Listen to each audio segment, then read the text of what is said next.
কাতারে এখন প্রচুর পরিমাণে মেঘলা। তো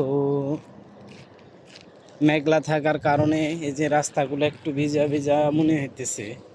তো এটা কিছু বুঝতে পারতেছি না, প্রত্যেক দিন গাড়িরে 2-3 বার ধুই মোছামুছি করি, কারণ এই দেশে বালি উড়ে তো বেশি, তাই বালিতে মনে করেন যে বালিতে গাড়ির কাঁচরা হইয়া যায়।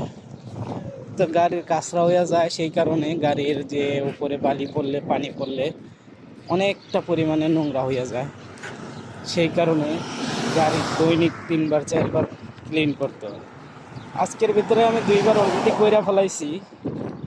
তো এই যে কাতারের মধ্যে যে ওয়েদার চেঞ্জ হইতেছে না, এটাও একটা কিন্তু লক্ষণ, আল্লাহর কি কুদরতি লক্ষণ, আল্লাহই ভালো জানে।